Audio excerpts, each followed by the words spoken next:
Hello and welcome to WePC.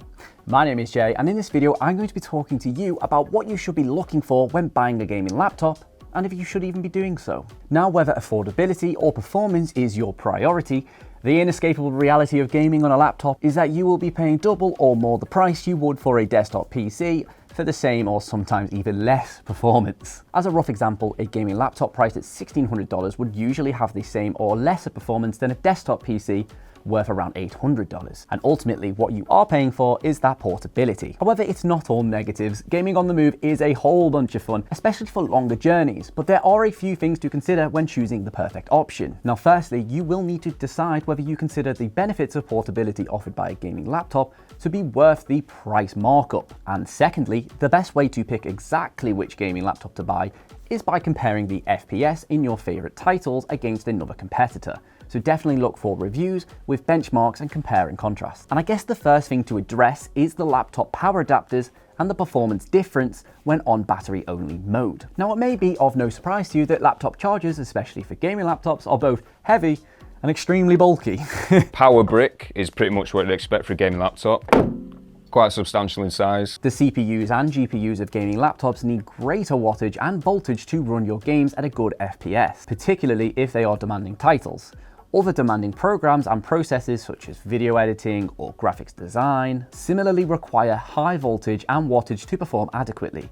Ultimately then, the size and convenience of lugging a heavy power adapter around must be factored into your calculations when determining how portable and ergonomic your gaming laptop experience will be. And on that note, a crucial piece of information that many first-time buyers of gaming laptops may not realize is that in most cases, you must have the laptop plugged in if you want a decent gaming experience. This is not only in terms of battery life, but more importantly, FPS performance. For graphically demanding shooters, particularly in competitive gaming, the frame drops will usually be so great that the game will become often unplayable on the highest settings. It's really not uncommon to experience drops of up to 75% when running on battery mode on a gaming laptop. So this is most definitely something you need to consider, because although portable, most of the time, these things do need to be plugged into the wall. Now, the next points to consider are the heat produced from the laptop and similarly the noise that comes from it. Virtually any laptop playing a game with good performance will generate a lot of heat. Internally, the temperature won't be any greater than in a desktop PC, of course, but rather than being expelled through large fan or radiator ports into the room, the heat is generally pumped downwards into the surface the laptop is sat on. And this is why,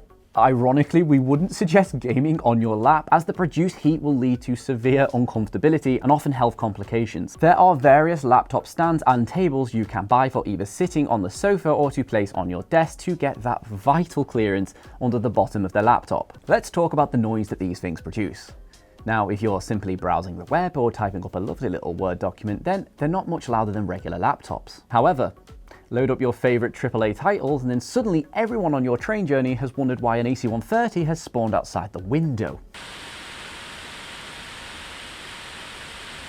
The volume of the fans will generally increase to cope with the heat generated by the increased strain on your CPU and GPU. Obviously, fan noise differs from a laptop to laptop basis, some are louder than others, and this is a point to look out for in any product. Now, a fairly obvious but often forgotten consideration is the fact that you will most likely need space for a mouse and mouse mat on whichever surface you set up your laptop. If you intend to rely on the trackpad for gaming entirely, then firstly make sure that the games you're interested in can be played using a trackpad. Many gaming laptops don't prioritize trackpads as they just assume that most gamers will be using a mouse, so definitely do some research before you invest into a laptop with a pretty awful trackpad. Until very recently, most dedicated gaming laptops were considerably chunkier and heavier than their non-gaming counterpart. Over the last few years, however, we've seen gaming laptops get incredibly thin.